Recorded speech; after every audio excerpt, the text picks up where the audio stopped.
I'll be discussing about the women and the law. So this module discusses about the various Philippine laws affecting women and their rights. These are the objectives. First is know about the various Philippine laws affecting women, identify the various rights of women, and understand the impact of these laws and rights to the Filipino women and society. Definition of terms. The 1987 Constitution, the fundamental law of the country upon which all the laws are anchored or based on. Magna Carta of Women, the main law enshrining all the rights of women and their roles in building the nation, and nation building, collaborative efforts and means to establish and develop the country. Introduction. The Philippines is known for its very liberal and progressive constitution that was formulated during the euphoria of the People Power Revolution in 1986. So kani siya, nahimo ni siyang liberal ang Pilipinas katong naka-experience ng mga tao sa People Power Revolution katong million of Filipinos niadto sa EDSA Metro Maynila nga nagkuha og courage nga mo protesta sila para munaog sa pagka-presidente si Ferdinand Marcos. Gender equality is the key element of this charter and enshrined in Article Number 2, Section 14 of the 1987 Constitution. The state recognizes the role of women in nation building and shall ensure the fundamental equality before the law of women and men. So kaning Article Number 2, Section 14, the state nga dapat i-recognize ang roles sa usa ka babay ug dapat naa jud equality ang babay ug ang lalaki. So considering the unequal gender relation in the country, the Constitution further provided the women representation as one of the non-marginalized sectors in the legislature through the party list system, which should cover 20% of the lower house. Article 13, Section 14, State shall protect working women by providing safe and healthful working conditions, taking into account their maternal function, as such facilities and opportunities that will enhance their welfare and enable them to realize their full potential in the service of the nation. So in this article, 13, Sector 14, the state nga dapat maprotektahan ang mga nanarbaho ng mga babae ug hatagan og safety, labi na sa ilang maternal leave ug hatagan og opportunities nga maka-enhance sa ilang pagpanarbaho sa atong nasod. Various laws promoting gender equality. So this provide for the 1987 Constitution resulted the various legislation promoting gender equality. So first is Local Government Code of 1991. It provides the election of sectoral representation including women in local legislative council. Next is Party List Law. It provides for the creation of women-oriented or women-based parties to compete under the party list system. Next is the Labor Code 1989. So it covers issues such as night work prohibition, specifies that employees must provide special facilities for women, and prohibition of discrimination against women in respect to terms and conditions. So next is the Women and Nation Building. So it's promoting the integration of women as full and equal partners of men development and nation building, utilized to support programs, activities for women, and remove gender bias in all government regulation and procedures. Next is the 1988 Comprehensive Agrarian Reform Law. So it gave Filipino women the right to own land that previously reverted to sons and other male family members. And next is the Republic Act 7688 in 1994. It's giving representation to women in Social Security Commission. Anti-Sexual Harassment Law, RA 7899 in 1995. So it declaring sexual harassment to be unlawful in the employment, education, or training environment. Next is the Republic Act 7822 in 1995. So it's providing assistance to women engaging in micro and cottage business. Lastly is the Republic Act 8353 in 1997.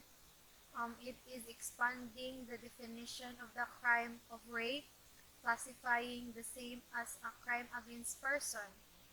So, kani nga law dili ra para mo promote og gender equality, but also mohatag og protection sa tanang babay og i-enhance ang women empowerment.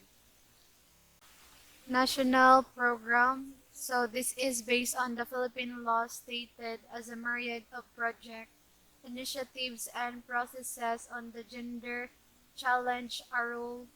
So this includes the following. First is the Philippine Plan for Gender Responsive Development 1995 to 2025. The National Plan for Women that consolidates the action commitments of the Philippines during Beijing World Conference of Women. So this is the overall frame that is also the part of reference for the discussion and monitoring of gender mainstreaming. Next is the Gender and Development Budget or GAD. Integral to the national plan, it is aimed at institutionalizing gender concern in the mainstream development process and agenda, not just peripheral programs and projects of the government. It's prescribed for the allocation of 5% of the government agencies or local government units budget on gender responsive activities and projects. So as the result, implementation of the development programs and policies of government also means women partaking a role in governance as primarily stakeholder. Ang women maka-maximize sa ilang involvement sa governance pero sa local o national level rapod. So the last one is the Framework Plan for Women or FPWO. This is the part of Philippines plan for women developed to focus on three thrusts, namely promoting women economic empowerment, advance and protect women human rights, and promote gender responsive governance.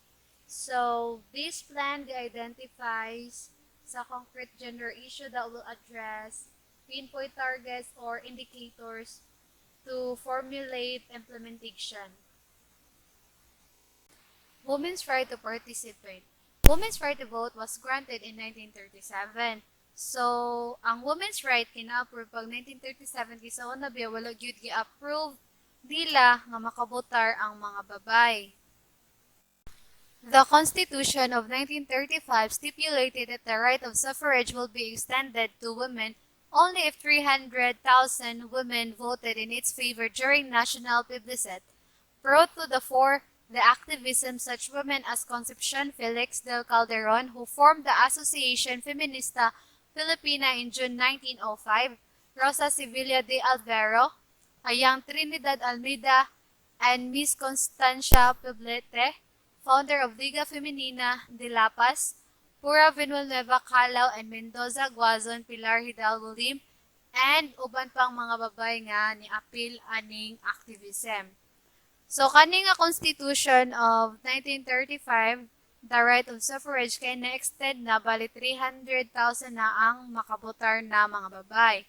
So this consolidate the emerging women's movement and brought to the fore the activism pareha nilang Concepcion Felix del Calderon kato ako mga gipanghisgot nga mga nagkalain-laing mga babay. The General Council of Women was then established in Manila to direct the Plebiscite campaign. So its aim was to draw the support of the broadest number of women. As it turns out, 447,727 women voted yes in the plebiscite. Women's involvement in civil society. Women's expression of involvement in civil society could be through organizing along gender-specific issues and formation of all women groups within broad coalition as power-enhancing mechanism, such as Filipina Feminist Movement, the militant Gabriela Women's Group, the Ugnayan ng Kababaihan sa Politika, the Kilos Kabaro, and Cebu Legislative Network have trial placed women advocacies both in policies and in legislation. Also exists a so-called Philippine NGO Beijing Scoreboard, which involved from the National Steering Committee of NGOs, Nations, Fourth World Conference of Women, and these lead in the national monitoring of the government's implementation of the Beijing Platform for Action. So, along with other women groups and gender-oriented institutions, they have succeeded in raising gender-specific issues such as domestic violence, prostitution, reproductive health, sexual harassment, and rape. Women and education. The Philippine educational system is a combination of public and private institutions with the state providing free education for elementary and secondary levels.